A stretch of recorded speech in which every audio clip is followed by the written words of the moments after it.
প্রিয় দর্শক, আমি মোহাম্মদ আলী আরাফাত আপনাদের স্বাগত জানাচ্ছি আমাদের নিয়মিত আয়োজন ডিজিটাল বাংলাদেশ অনুষ্ঠানে।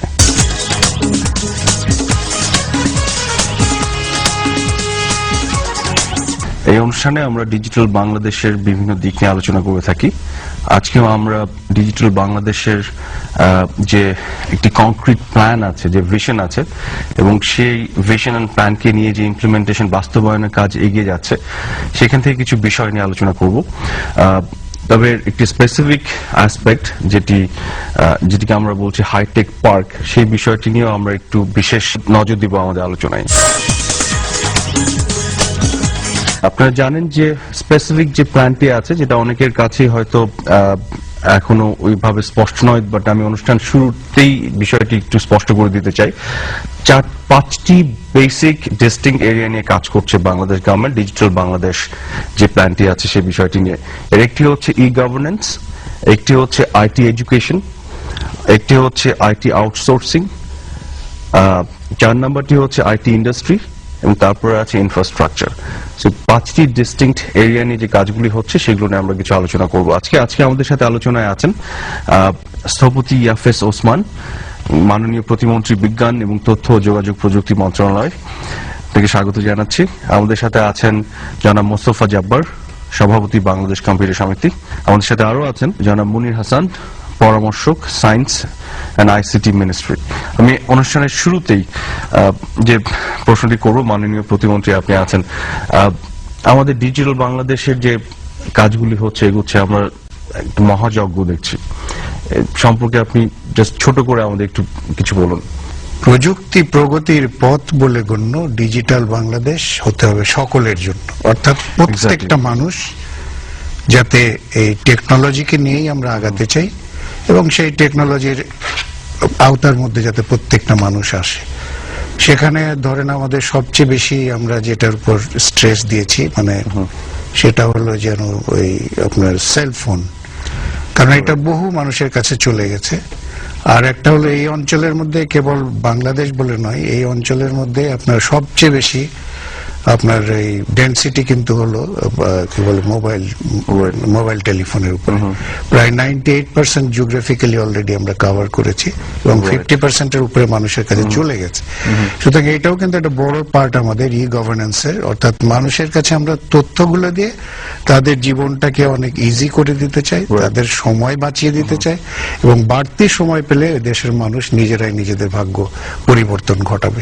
এটাই হলো মূলত আমাদের ডিজিটাল বাংলাদেশ কনসেপচুয়ালি, যেটা বেসিক্যালি একেবারে সাধারণ মানুষের কাছে পৌঁছে যায়। অবশ্যই যেতে তথ্য প্রযুক্তির যে বেনিফিট সেটি নিয়ে তাদের কাছে পৌঁছে যায়, তাদের জীবন মানের উন্নয়ন ঘটানো।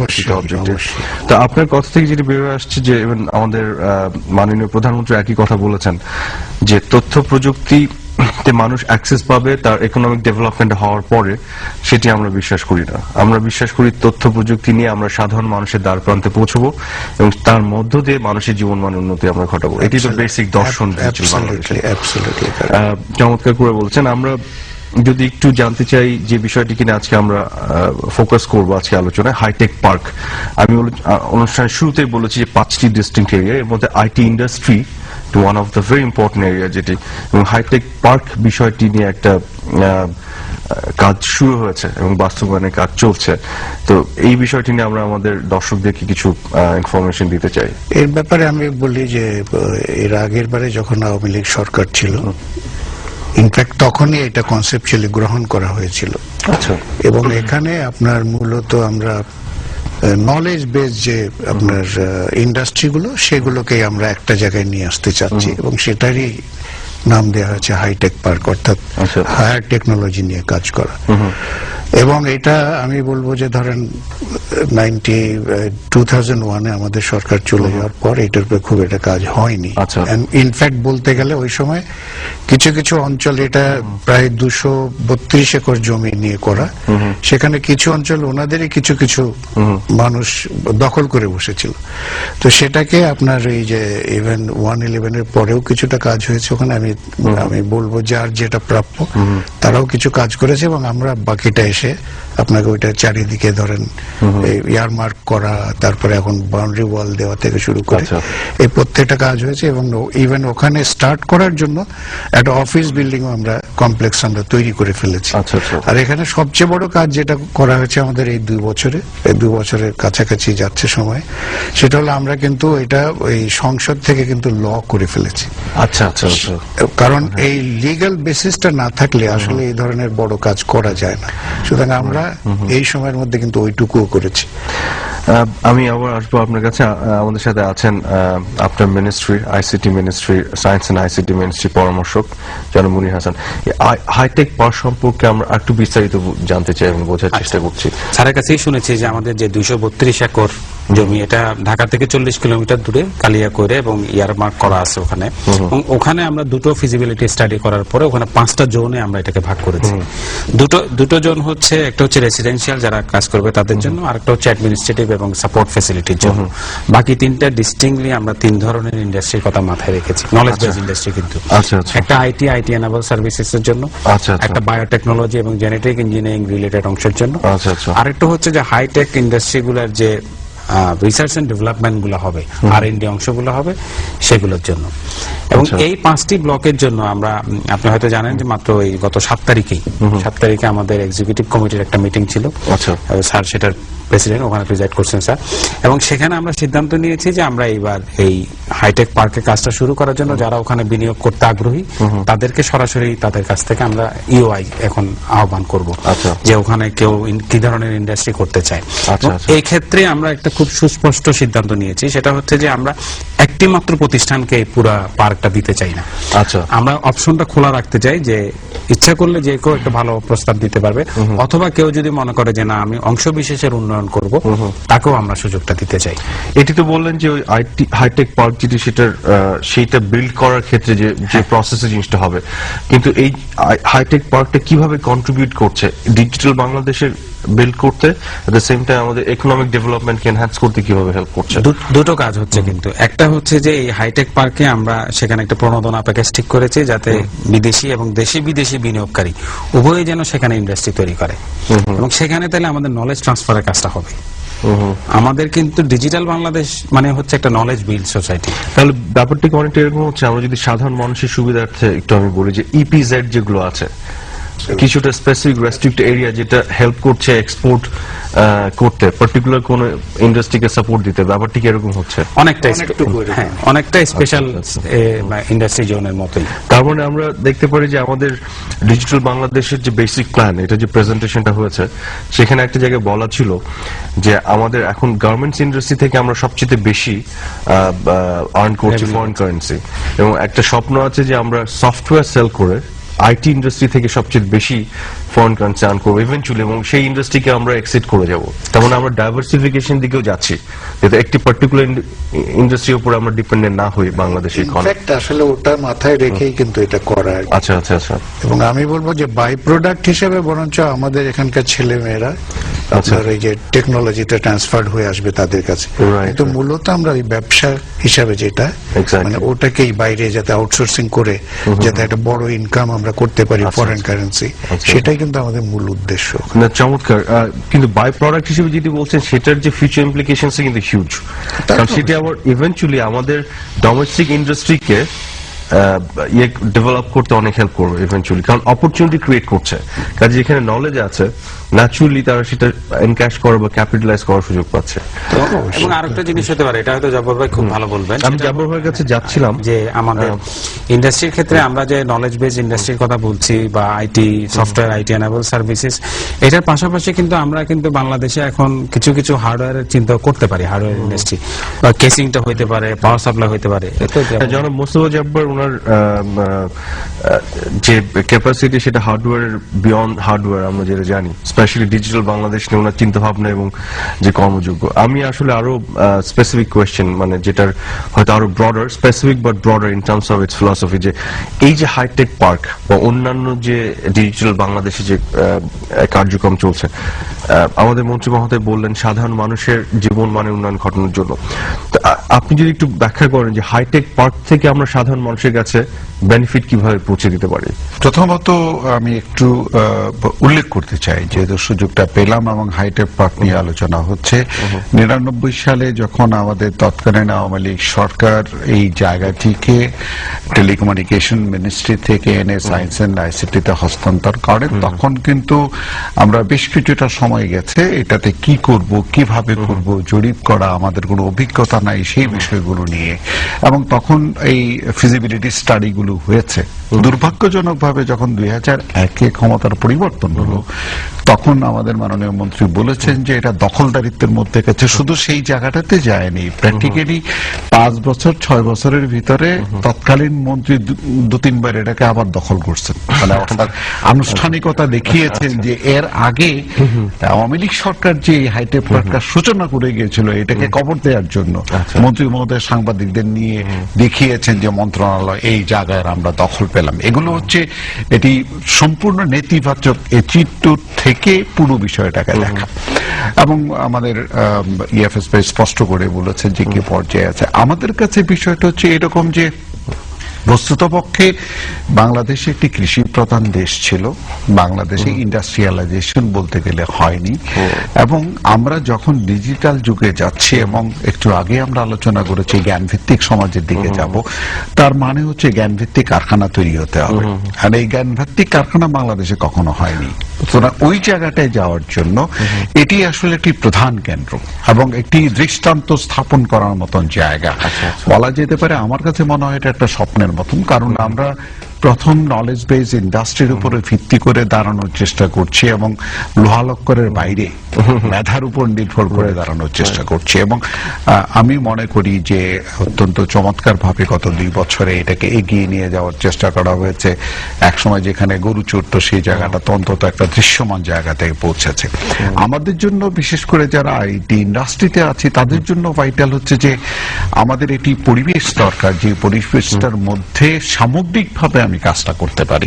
যেমন আমার নিরবিচ্ছিন্ন বিদ্যুৎ দরকার, আমার হাই স্পিড ব্যান্ডউইথ দরকার, আমার ওই জায়গাতে কাজ করতে পারে যে মানুষগুলো, সেই মানুষগুলোর জন্য একটা ভালো পরিবেশ দরকার, পাশাপাশি আবার মানুষের যোগান দেবার মতন জায়গা দরকার। সার্বিকভাবে যদি ওই অনুকূল পরিবেশটি তৈরি করা না হয় তাহলে আমার নলেজ বেস কারখানা হবে না। এটি একটু ডিফারেন্সিয়েটে বলা দরকার। আর 10টি কারখানার চাইতে এই নলেজ বেস ইন্ডাস্ট্রির চরিত্রটাই আলাদা। ওখানকার লোকগুলো কাজ করে ডিফারেন্ট স্টাইলে। কখনো হয়তো দেখা যাবে যে ওই লোক অফিসে আসে নাই, বাড়িতে বসে কাজ করতেছে, ল্যাপটপ নিয়ে কাজ করতেছে, অথবা ঝিলের পাড়ে বসে কাজ করতেছে। সেই পরিবেশটা গড়ে তোলার জন্য কিন্তু চেষ্টাটা করা অ্যাবসলিউটলি। আলোচনা থেকে যে বিষয়টি উঠেছে আমার হাইটেক পার্ক নিয়ে, বর্তমান সময়ে বিশ্বের যত উন্নয়ন সাধিত হচ্ছে তা দ্রুততার করার পেছনে কাজটি করছে তথ্য ও যোগাযোগ প্রযুক্তি আইসিটি। অর্থাৎ খুব শীঘ্রই আইসিটি অর্থনৈতিক উন্নয়নের অন্যতম চাবিকাঠি হতে যাচ্ছে। আন্তর্জাতিক ব্যবস্থাপনা পরামর্শ কোম্পানি বেস্টার্ন কনসাল্টিং গ্রুপ বিসিজি সম্প্রতি গবেষণা রিপোর্টে উল্লেখ করেছে যে বর্তমানে বাংলাদেশে 50 লাখ লোক ইন্টারনেট ব্যবহার করছে। আর উল্লেখ করেছে 2020 সালে বাংলাদেশে ইন্টারনেট ব্যবহারকারী হবে 2 কোটি এবং জিডিপিতে তথ্য ও যোগাযোগ প্রযুক্তি উল্লেখযোগ্য ভূমিকা পালন করবে।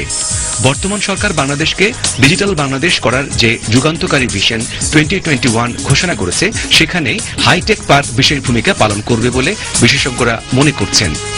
বাংলাদেশে হাইটেক পার্ক স্থাপনের পরিকল্পনা গ্রহণ করা হয় 1999 সালে তৎকালীন প্রধানমন্ত্রী শেখ হাসিনা সরকারের সময়।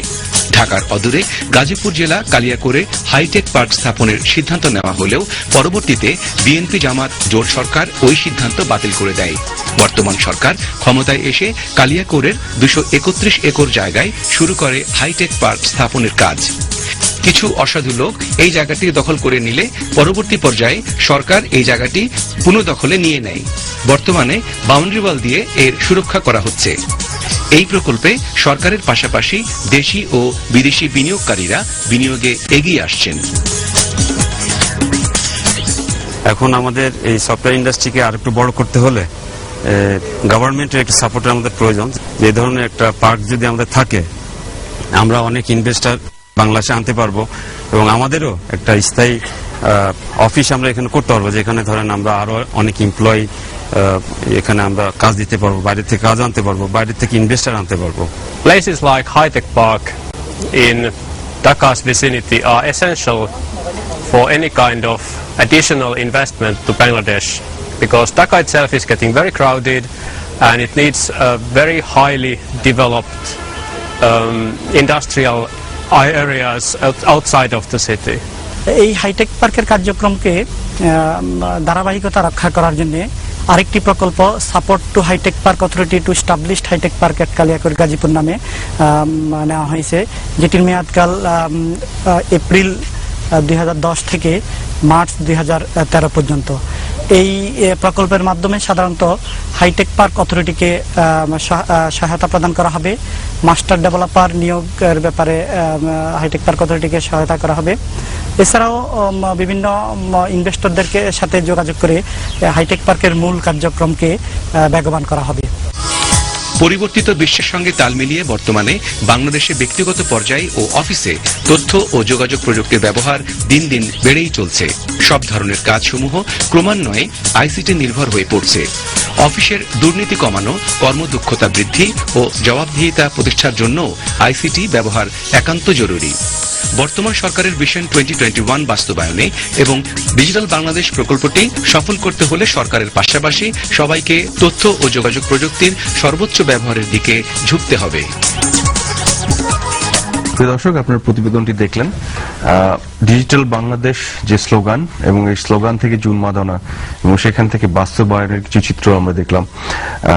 এটি বাস্তবে রূপ নিচ্ছে। আমরা এই পর্যায়ে আমাদের মন্ত্রী মহোদয়কে যে প্রশ্নটি আমি করব সেটি হচ্ছে যে ডিজিটাল বাংলাদেশের পুরো বিষয়টি নিয়ে আমরা অনেক সময় দেখি কিছু কিছু মানুষের মধ্যে কনফিউশন আছে যে অ্যাজ ইফ আমরা ডিজিটাল বাংলাদেশের একটা গোল যেখানে রিচ করতে যাচ্ছি, কিন্তু আমাদের মাননীয় প্রধানমন্ত্রী পরিষ্কারভাবে বলেছেন আমাদের গোল হচ্ছে অর্থনৈতিক উন্নয়ন, আমাদের ইকোনমিক ডেভেলপমেন্ট বা সোনার বাংলা, এবং সেখানে পৌঁছানোর জন্য যে রাস্তা সেটি হচ্ছে ডিজিটাল বাংলাদেশ। কাজে মেথড অ্যান্ড গোল এটার মধ্যে আমরা যদি মিক্স আপ করে ফেলি তাহলে আমাদের হয়তো বুঝতে অসুবিধা হবে। তো সেই পয়েন্ট অফ ভিউ থেকে আপনার বিশ্লেষণটি শুনতে চাই। আপনারা ভালোভাবেই জানেন বঙ্গবন্ধু কন্যা জননেত্রী শেখ হাসিনার যে আপনার ডেভেলপমেন্ট ফিলোসফি অর্থাৎ উন্নয়ন ফিলোসফি যেটা, সেটা কিন্তু উনি পরিষ্কার বলেন যে সমাজে যারা পিছিয়ে পড়েছে সেই মানুষগুলোকে অধিক সাহায্য করে মূল স্রোতে টেনে আনা। এবং আমি মনে করি এখানে টেকনোলজি একটা বড় রোল প্লে করতে পারে এবং সেটা কিন্তু আমরা সেভাবেই ধরেছি। এবং সেই টেকনোলজিটা হলো আপনার ইনফরমেশন টেকনোলজি, যেটা আইটি। এবং সেটা যদি ধরেন আমরা সাধারণ মানুষের কাছে নিয়ে যেতে পারি, অর্থাৎ তার দৈনন্দিন জীবনে যেই ধরনের ইনফরমেশন গুলো প্রয়োজন সেটা যদি তার হাতের বা দোরগোড়ায় পৌঁছে দিতে পারি, তাহলে সেই মানুষ নিজে থেকেই উঠবে, আপনি আমি চাই বা না চাই। এবং সেই জায়গাটায় আমি বলবো এই 1.5-2 বছরে প্রচুর পরিবর্তন ঘটে গেছে। আমরা অনেক সময় দেখি, অনেক সময় দেখি না। আমি যদি কিছু এক্সাম্পল দিতে বলি আপনাকে, যে এক্সিস্টিং ইন্ডাস্ট্রিগুলোকে কাজে লাগিয়ে এই ফিলসফিকে মাথায় চিন্তায় ধারণ করে যে কাজগুলি হয়েছে আপনার মিনিস্ট্রি থেকে, এবং এগুলোর বেনিফিট একটা পরিষ্কার আমি বলি যে আপনার এই সুগার মিল, সুগার মিলে আগে আপনার পারচেজ অর্ডারটা দেওয়া হতো, অর্থাৎ আপনার যারা ওই সুগার কেন গ্রোয়ার তাদেরকে আসতে হতো, ওখান থেকে একটা পারচেজ অর্ডার নিয়ে আবার ফিরে যেতে হতো, এবং আবার এক সময় তাদেরকে আখ নিয়ে আসতে হতো। তো সেখানে আমরা পুরো সিস্টেমটা চেঞ্জ করেছি। আমরা এখন বলছি যে প্রত্যেকটা আপনার সুগার মিলের যারা অথরিটি তারা একটা SMS করবে একটা আপনার কৃষকের কাছে, খালি কবে কোন সময় কি পরিমাণ আখ তাদের প্রয়োজন এবং সেটা নিয়ে আসবে। ফলে মাঝখানের ওই যে আপনার যে হ্যাসেলটা ছিল সেটা চলে গেছে। এখন গ্রোয়াররা নিজেরাই প্ল্যান করে কখন আখ লাগাবে, কোন সময় কাটবে এবং কি পরিমাণ নিয়ে আসবে। যেটাকে আমি খুব সহজেই যদি বোঝাতে চাই, আমি মাঝে মাঝে কবিতা করেই বলি আর কি, মিলের গেটে আখ চাষীদের লাইন ধরা শেষ, মিলের গেটে আখ চাষীদের লাইন ধরা শেষ, পুরজি এখন SMS এ বদলে যাচ্ছে দেশ। Things are changing. আমরা কিন্তু প্রচুর পরিবর্তন ঘটছে, আমরা অনেকে দেখছি, অনেকে দেখি নাই।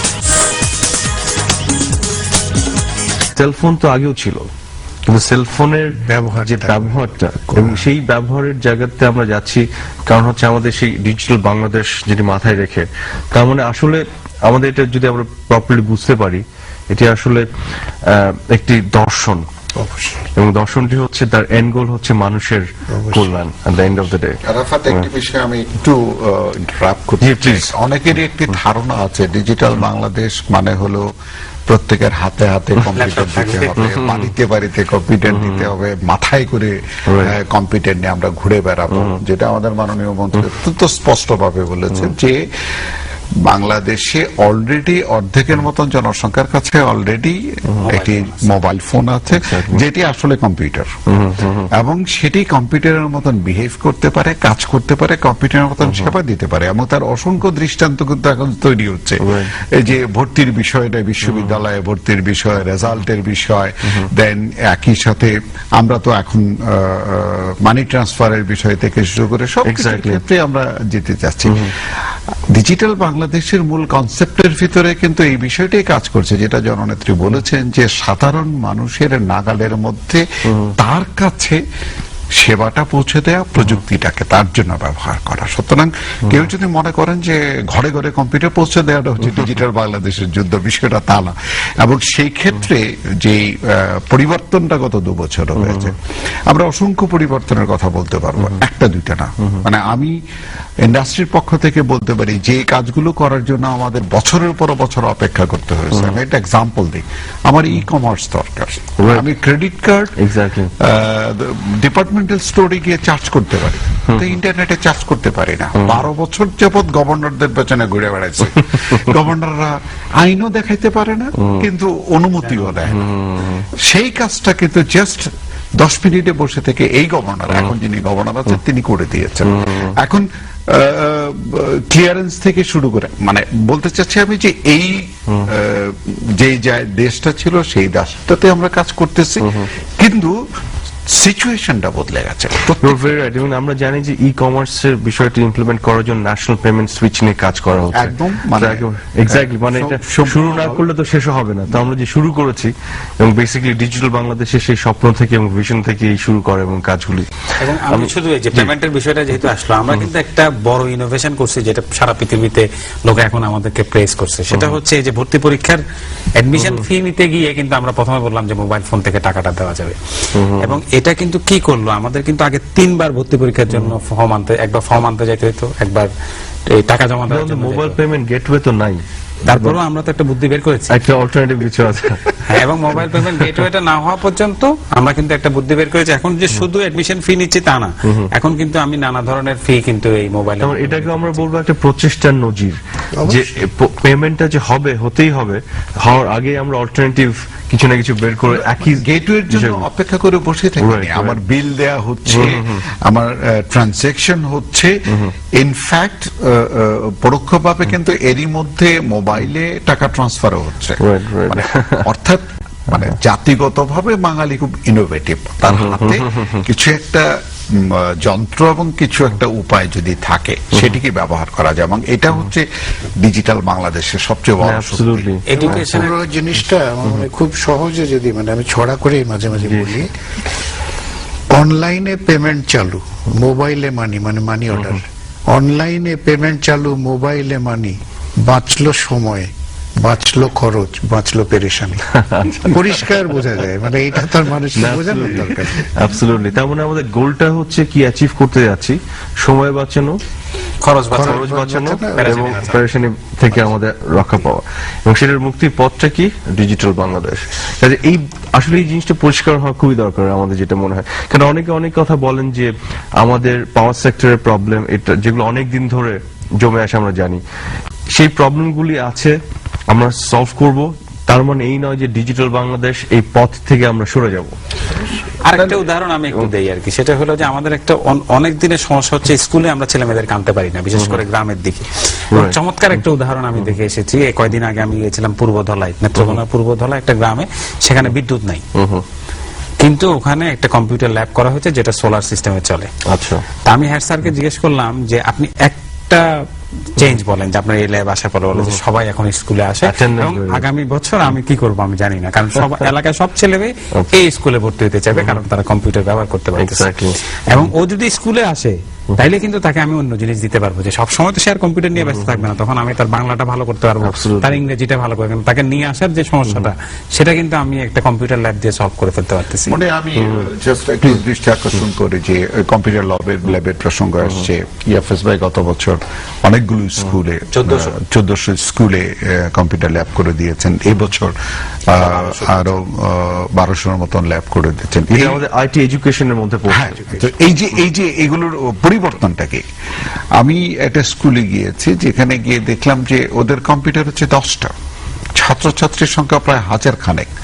তা আমি জিজ্ঞেস করলাম যে 10টা কম্পিউটার দিয়ে এই 1000 খানেক ছেলে মেয়ের কি হবে? কয়েছে আমরা জাস্ট সিম্পলি এরকম কাজটি করেছি, সেটা হচ্ছে দিনে যে কয়টি ঘন্টা স্কুল থাকে, স্কুলের পরে এবং আগে যে সময়টা থাকে ওই সময়টার মধ্যে একটা ছেলেকে কম্পিউটারে বসাচ্ছি আর একটা পাশে দাঁড় করায় রাখছি, ও আধা ঘন্টা প্র্যাকটিস করে, ও উঠে যায়, পাশের ছেলেটা এসে ওখানে বসে। এন্ড তারা এক্সপেক্ট করছে 1 বছর পরে স্কুলের সমস্ত ছেলে মেয়ে কম্পিউটার শিক্ষিত হবে। মানে জাস্ট ইনোভেশনটা জাস্ট চিন্তা করে দেখে, 10টা কম্পিউটার 1000 কম্পিউটার শিক্ষিত মানুষ। অর্থাৎ আমাদের এখানে কিন্তু এই প্রশ্নটা অনেকেই করে, ডিজিটাল বাংলাদেশ নিয়ে কথা বললে আমাদের মতন একটা গরিব দেশ, এই দেশে আমরা কম্পিউটারও দিতে পারবো না, এটাও করতে পারবো না, কিন্তু মানুষ কিন্তু তার সীমিত সম্পদকে সর্বোচ্চ ব্যবহার করার ক্ষমতা জানে। আমার যদি তাকে সাপোর্টটা দিতে পারি। Exactly. বিদ্যুৎ নাই এই দোষ তো আজকে আমার ঘাড়ে চাপালে চলবে না, বিদ্যুৎ নাই এটা যুগের পর যুগের অবহেলার ফলাফল ইচ্ছে, বরং বিদ্যুৎ আমরা দেব এবং সেই বিদ্যুৎ দেওয়ার প্রেক্ষিতে যখন যন্ত্রগুলো তার হাতের কাছে থাকবে তখন কিন্তু তার ফলাফলটা এই দেশ ভোগ মানে করবে। এটা তো কন্ট্রাডিক্ট করে না ডিজিটাল বাংলাদেশকে। প্রশ্নই আসে না। তার মানে যারা এইসব ইস্যুজ ওঠাচ্ছেন তাদের ডিজিটাল বাংলাদেশ সম্পর্কে ইদার প্রচ্ছন্ন ধারণা নেই, অথবা বাংলাদেশে এগিয়ে যাওয়ার ব্যাপারে তাদের কোনো ইচ্ছা নাই, কিছু একটা এরকম কিছু একটা আমরা কনক্লুড করতে পারি। আমি আইটি মহাদাকে জিজ্ঞেস করবো যে আমরা খুব রিসেন্টলি জানি যে স্যামসাং বাংলাদেশে এসেছে, গ্রামীণ ফোন, গ্রামীণ আইটি একটা কোম্পানি করেছে, যেগুলো আমরা জানি যে মন্ত্রণালয় থেকে বা সরকারের পক্ষ থেকে কিছু প্রণোদনার বিষয় ছিল। তো সেই বিষয়টি নিয়ে আপনি একটু বলুন। আসলে একদম ধরেন সরকার গঠন করার পরই আমরা প্রথম দুটো জিনিস চিন্তা করেছিলাম, একটা হলো সাধারণ মানুষের কাছে যাওয়া, আর দ্বিতীয়টা ছিল আমাদের ইন্ডাস্ট্রিকে হেল্প করা, আইটি ইন্ডাস্ট্রিকে। সেখানে দুভাবে আমরা চেষ্টা করেছি, একটা হলো বাইরে থেকে ইন্ডাস্ট্রি আনা যায় কিনা, এটা একটা চেষ্টা। ওইটার পাশাপাশি এখানে যারা কাজ করছে, বিশেষ করে ধরেন মোবাইল কোম্পানিগুলো বা অন্য যারা মানে বাইরে আছে তাদেরকে আনা যায় কিনা। তো সেখানে আসলে আমি পরিষ্কার বলছি, এই ঘটনাটা কিন্তু আমরাই ঘটিয়েছি, এর আগে ঘটেনি। ইনফ্যাক্ট আমি পার্সোনালি আপনার গ্রামীণ ফোনের সাথে কথা বলেছিলাম, পরে ওরা গ্রামীণ আইটি পার্টটা নিয়ে আসছে, এবং স্যামসাংও আপনার আসার পরে আমাদের সাথে যোগাযোগ করেছে, এবং আমরা বলেছি যত ধরনের তোমাদের সাহায্য দরকার আমরা করব। এবং এই ইনফ্যাক্ট স্যামসাং কোম্পানি এখন মনে করছে বাংলাদেশ যেটা, ওরা মনে করছে এখানে একটা রেকর্ড কিছু করে যাবে তারা, মানে যেটাও আমরা খুবই অ্যাপ্রিসিয়েট করি। তারা বলতে চাচ্ছে যে একটা এক্সাম্পল রেখে যাবে বাংলাদেশে যে স্যামসাং কি করেছে। তো এই দুই ভাবে চেষ্টা করেছি আর কি আমরা, মানে এক জায়গায় বসে না থেকে বাইরে থেকে না আনতে পারা পর্যন্ত এখানেও তৈরি করা যায় কিনা সেইভাবেও চেষ্টাটা করা হয়েছে আর কি। বাইরে থেকে আসার মধ্য দিয়ে তো আমাদের টেকনোলজি ট্রান্সফারের যে বিষয়টি, এবং ইভেন্চুয়ালি আমরা নিজেদের ক্যাপাসিটি বিল্ড করাটা ইজিয়ার হবে। এই প্রসঙ্গে স্যামসাং এর প্রসঙ্গটা এসছে, মন্ত্রণালয়ের সাথে রাতে মানে যেমন আমি নিজে কোরিয়াতে গিয়েছি স্যামসাং এর হিসাবে, ওটা পুরোটা তিনিয়েছে, এবং আমরা তাদেরকে এটা আশ্বস্ত করার চেষ্টা করেছি যে বাংলাদেশে যদি আসো তাহলে তোমাদের যেটুকু দরকার সেটুকু তো তোমরা পাবেই। আজকে সুখের বিষয় হচ্ছে স্যামসাং এখানে শুধুমাত্র কারখানা বানাতে আসে না, ওরা R&D করতে এসছে। এটা কিন্তু খুবই গুরুত্বপূর্ণ বিষয় যে আমার এখানে কেবলমাত্র কাঁসার পিতল দিয়ে জিনিস বানাতে আসেনি, R&D করার মতন একটি সেন্টার তৈরি করার চিন্তা করাটা স্যামসাং এর মতন একটা কোম্পানির জন্য, বাংলাদেশের জন্য একটা বিরাট ঘটনা। এবং এই ঘটনাটার জন্য আমরা কিন্তু তাদেরকে নিশ্চয়তা দিতে পারছি যে ইয়েস তুমি এখানে থাকতে পারো, দাঁড়াতে পারো। এবং বাই দিস টাইম, আমি ইন্ডাস্ট্রির প্রসঙ্গ যেহেতু এসছে, গত 2 বছরে বাংলাদেশে ছোট মাঝারি অভ্যন্তরীণ যে ধরনের প্রতিষ্ঠানগুলো গড়ে ওঠা দরকার ব্যাপক হারে তৈরি হয়েছে। আমরা ইএফ ফান্ড থেকে সহায়তা দেওয়ার চেষ্টা করে এসেছি এবং আমি আশা করছি যে বাংলাদেশে আগামী 3 বছরের ভিতরে আমার একটি অবস্থা দাঁড়াবে। বাংলাদেশের এগুলো ঘটছে কেন? ব্যবসা আছে, সেই কারণে কোম্পানি তৈরি হচ্ছে। ব্যবসা না থাকলে আমি স্যামসাং এর পায়ে ধরে বাংলাদেশে নিয়ে আসতে পারতাম না। এখন কিন্তু সিচুয়েশনটা এই পর্যায়ে গেছে। এফএসবি এটা সরকারের পক্ষ থেকে যে কাজগুলো করছে, এই কাজগুলো করার জন্য বাংলাদেশের কোম্পানিগুলোর ক্যাপাসিটির বাইরে গিয়ে বিদেশি কোম্পানিগুলো, প্রচুর পরিমাণ বিদেশি কোম্পানি এখন বাংলাদেশে, আমি অন্তত 3টে কোম্পানি, শ্রীলঙ্কার একটি কোম্পানি এসছে যারা এখানে খুব seriously millions of dollar invest করার নিয়ে চিন্তা করছে। তার মানে হয়েছে আমরা কিন্তু এই যে স্যামসাং ওয়ার্ল্ডিজের নতুন প্রতিষ্ঠান বাংলাদেশে আসবে, এটা কিন্তু এর আগে আমরা কল্পনাও করতে পারিনি, মানে ভাবা তো দূরের কথা। এন্ড ওয়ার্ল্ডিজের কাজ করে দেবে বাংলাদেশের ছেলে মেয়েরা, এটাও আমরা কল্পনা করতে পারিনি। ফলে একটি ব্যাপক পরিবর্তন আছে। আমরা কিন্তু দূর থেকে অনেকেই এই পরিবর্তনটা চোখে দেখি না এবং মনে করি যে এই ডিজিটাল বাংলাদেশ স্লোগানের মধ্যে আবদ্ধ রয়ে গেছে। এটা ঠিক না। না, অ্যাবসলিউটলি।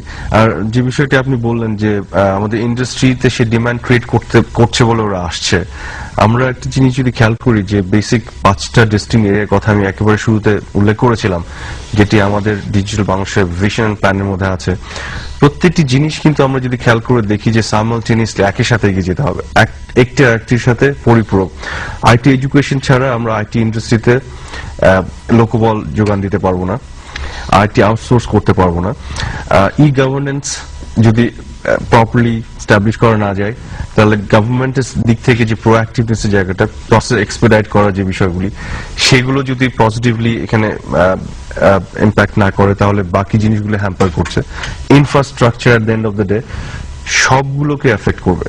কারণ ইনফ্রাস্ট্রাকচার পয়েন্ট অফ ভিউ থেকে it's not only the tangible physical infrastructure, the policy, the environment, ক্লাইমেটটা কতটুকু ক্রিয়েট করা, যেটি আমরা দেখছি যে মন্ত্রণালয়ের পক্ষ থেকে, সরকারের পক্ষ থেকে যে প্রোঅ্যাক্টিভনেসটা, সেটি তো ডেফিনেটলি অ্যাট্রাক্ট করছে ইভেন দ্য ফরেন ইনভেস্টর।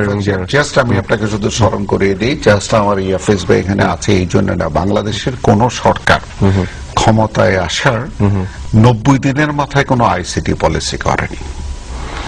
এবং এটি বাংলাদেশের জনগণের জন্য গর্ব করার মতন একটি বিষয় যে সরকার ক্ষমতায় আসার পরে এই মানুষটি তারা কি করবেন তার একটি পরিকল্পনা পুরো জাতির সাথে দিয়েছেন, সংসদ থেকে অনুমোদন করিয়ে নিয়ে এসে, এবং সেটিকে প্রয়োগ করছেন, আবার রিভিউ করার আপডেট করছে। তো সুতরাং পলিসিটা কিন্তু ওখান থেকে আসে। গোড়াটা যদি ঠিক না থাকে বাকি জায়গাটা কিন্তু আসবে না। এবং আজকে এই যে কোম্পানি থেকে শুরু করে যে কতগুলো বিষয় বসছি, গভর্নমেন্টের যদি স্পেন্ডিং না থাকতো তাহলে কোম্পানিটা জন্ম হতো না, কোনো কিছুরই জন্ম হতো না। ফলে কাজটা কিন্তু সাইমেলটেনিয়াস, ইউ অ্যাবসলিউটলি রাইট যেটা হচ্ছে। একটা সিগনিফিকেন্ট বিষয় যেটা আলোচনাটা আসছে, সেটা হলো আমাদের ছেলেমেয়েরা কিন্তু এখন আউটসোর্সিং করে, ফ্রিল্যান্স আউটসোর্সিং। প্রায় 3,500 ছেলে মেয়ে এখন বিদেশের জন্য কাজ করছে ঘরে বসে, এবং এরা খুবই ভালো কাজ করছে, 3,500 ছেলে মেয়ে। এখানে তো আমরা যতটুকু জানি যে একটা বড় বাধার জায়গা ছিল যে তারা পেমেন্ট রিসিভ করতে পারে না বাইরে থেকে। তো সেই বিষয় নিয়ে ভেরি রিসেন্টলি আমরা যেটা শুনেছি যে বাংলাদেশ ফান্ড ব্যাংকের একটা ফান্ড ক্রিয়েট করা হচ্ছে, যাতে অ্যাটলিস্ট বেসিসের যেটা সফটওয়্যার ইন্ডাস্ট্রি যারা যে কোম্পানি, ওদের যে প্ল্যাটফর্ম, তাদের মেম্বার অ্যাটলিস্ট, এটা একটা জাস্ট এ স্টার্ট। রিসিভ করার ক্ষেত্রে এটাও একটা ভুল ধারণা মানুষের মধ্যে কাজ করে। বাংলাদেশে টাকা গ্রহণ করার ক্ষেত্রে একমাত্র মানি লন্ডারিং ছাড়া কোন ক্ষেত্রে কোনো রেস্ট্রিকশন নাই। না, কিন্তু যেই জায়গাটা আছে, যে জায়গাটা অনেকেই প্রশ্নটা তুলে যে পেপাল আমাদের কুইক, যেটা এটা আমি ক্লিয়ার করতে চাই। পেপালের যে শর্তগুলো আছে, আনলিমিটেড ট্রান্সফার, এটি বাংলাদেশের মতন একটা গরিব দেশের পক্ষে মেনে নিয়ে কালকে এটি চালু করতে দেওয়া সম্ভব না। আমার ধারণা যে সরকার একে যথাযথ পর্যায়ে নিয়ে এসে, কিন্তু যদি পেপাল নাও থাকে, you can transfer money within seconds. সুতরাং সেই জায়গাটা আছে কিন্তু। এবং আমি একটু শুধু বলি যে পেপাল তো একটা সিস্টেম, আসলে অনেক জনপ্রিয়, অনেকগুলোর মধ্যে এর মধ্যে মানি বুকার্স একটা সিস্টেম আমাদের ছেলেমেয়েরা এখন ব্যবহার করছে, এবং রিসেন্টলি নতুন একটা সিস্টেম অ্যালার্ট পে বলে এটাকে, সেটিও কাজ করছে। হচ্ছে আর কি। পেপলের সঙ্গে আমরা কথা বলছি, পেপলকে আমরা বলেছি তোমার ওই আনলিমিটেড ওটা বাদ দাও, আর সে বলছে যে আমরা বলেছি যে নেপালে যেমন পেপল শুরু করেছে যে শুধু ইনওয়ার্ড রেমিটেন্স করতে দেয়, আমরা হয়তো ওইটা কিছু দিনের মধ্যে ইনশাআল্লাহ করতে পারবো। পেপলটাও আমার মনে হয় না যে খুব বেশি কঠিন হবে। রাইট, সেক্ষেত্রে তো আউটসোর্সিং এর বিষয়টি আরো এনহ্যান্সড হবে আমাদের বিশ্বাস। ইনফ্রাস্ট্রাকচার পয়েন্ট অফ ভিউ থেকে আর কি ধরনের কাজ হচ্ছে? না, এখানে আমি একটা কথা একটু স্মরণ করাতে চাই আপনাদেরকে। ধরেন কেবলমাত্র ইনফ্রাস্ট্রাকচার তৈরি করে দিলেই তো হবে না, মন মানসিকতার পরিবর্তনের ব্যাপারও আছে। এবং সেখানে আমি বলবো যে এই সরকারের একটা বড় কাজ হলো যে আপনার কিছুদিন আগে আমরা মার্চ মাসের প্রথমে শুরুতে এই বছরই আপনার ওখানে ওই যে ডিজিটাল ইনোভেশন ফেয়ার করেছিলাম, এবং সেখানে আপনারা আশ্চর্য হবেন যে প্রত্যেকটা মন্ত্রণালয় কম্পিটিশন দিয়ে মানুষের কাছে কিভাবে টেকনোলজির থ্রুতে তাদের ইনফরমেশন গুলো নিয়ে যাবে, একটা মানে একটা ফেয়ার কম্পিটিশনে পড়ে গেছিল। এবং সেখানে এমনও দেখা গেছে যে মন্ত্রণালয়ের সেক্রেটারি সাহেব দাঁড়িয়ে সাধারণ মানুষকে বোঝাচ্ছে যে আমরা তোমাদের জন্য কি করছি। তো এখানে আমি বলবো যে একটা বড় দৃষ্টিভঙ্গিরও কিন্তু পরিবর্তন ঘটাতে সমর্থ হয়েছে এই সরকার। না, অ্যাবসলিউটলি এই বিষয়গুলি আসলে খুবই গুরুত্বপূর্ণ, এবং আধুনিক ম্যানেজমেন্টেও বলে যে পরিবেশ, সাইকোলজিক্যাল এনভায়রনমেন্ট এবং এই যে মোটিভেশনাল যে বিষয়গুলি, দ্যাটস ভেরি ইম্পর্টেন্ট, যে যা অনেক কিছু হয়তো দেখা যায় না। তো আমরা অনুষ্ঠানের একেবারে শেষ পর্যায়ে চলে এসেছি, একেবারে লাস্ট মন্তব্য নিব আপনাদের। বাঙালি জাতির জন্য স্বাধীনতা যেরকম একটি স্বপ্ন ছিল, ডিজিটাল বাংলাদেশ হচ্ছে স্বাধীনতার সেই স্বপ্নটাকে বাস্তবায়ন করার প্রচেষ্টা। এবং এই প্রচেষ্টা বিশেষ করে বিগত 2 বছরের যে অভিজ্ঞতা, আমি মনে করি যে আগামী 3 বছর পরে আমরা এর পরিবর্তনটা দৃশ্যমান ভাবে দেখব এবং স্পষ্টত উপলব্ধি করব যে ডিজিটাল বাংলাদেশ একটা ডিফারেন্স তৈরি করেছে। যে নতুন প্রজন্মের উপর আমরা আশাবাদী এবং তাদের যে কাজকর্ম আমরা দেখছি, সেটাতে আমার এটুকু স্থির বিশ্বাস যে এই কাজটা কিন্তু কোথাও ঠেকবে না। আচ্ছা, সম্পূর্ণভাবে নানা রকম বুদ্ধি করে তারা এগিয়ে যাবে এবং শেষ বিচারে ডিজিটাল বাংলাদেশটা আমরা পাবো। মাননীয় মন্ত্রী, আমি এর মধ্যে একটা ঘটনা আপনারা অনেকেই জানেন ঘটেছে, সেটা হলো যে জুটের জিনোম সিকোয়েন্স। এই বাঙালির ছেলে মেয়েরা আমাদের, বিশেষ করে আমি বলবো আপনার এক্সপার্ট ছিল, কিন্তু তার সাথে একদম খুব ইয়াং কতগুলো ছেলে মেয়ে ঢাকা ইউনিভার্সিটির অফুরন্ত কাজ করে তারা কাজটা শেষ করেছে। আমার কথাটা আমি কবিতা দিয়েই শেষ করতে চাই। সোনালী আঁশের জীবন রহস্য বাঙালি করেছে আবিষ্কার, সোনালী আঁশের জীবন রহস্য বাঙালি করেছে আবিষ্কার, নব প্রজন্ম বদলাবে দিন, দেখছি সম্মুখে পরিষ্কার। আপনারা এতক্ষণ আমাদের আলোচনা শুনলেন। আলোচনা থেকে যে বিষয়টি বের হয়ে আসলো যে ডিজিটাল বাংলাদেশ একটি স্লোগান, যে স্লোগানটি উন্মাদনা তৈরি করেছে, যে উন্মাদনার মধ্য দিয়ে আমরা দেখেছি অঙ্গীকার, এবং সেই অঙ্গীকার রূপান্তরিত হচ্ছে বিশাল কর্মযজ্ঞে এবং মহাযজ্ঞ, এবং সেখান তার ফলশ্রুতিতে আমরা যেটি দিব্য দৃষ্টিতে দেখতে পাচ্ছি বাংলাদেশে এগিয়ে যাওয়া। এবং আমাদের এই আলোচনার মধ্য দিয়ে আমরা দেখেছি কাজ এই বিষয়ে কতটুকু হচ্ছে এবং এগিয়ে যাচ্ছে, এবং আরো কি কি পরিকল্পনাগুলি আছে। আমাদের বিশ্বাস ডিজিটাল বাংলাদেশ সেই রাস্তা, যে রাস্তা বাংলাদেশকে সোনার বাংলায় রূপান্তরিত করবে। আজকে অনুষ্ঠান আমরা এখানে শেষ করছি। আপনারা ভালো থাকবেন।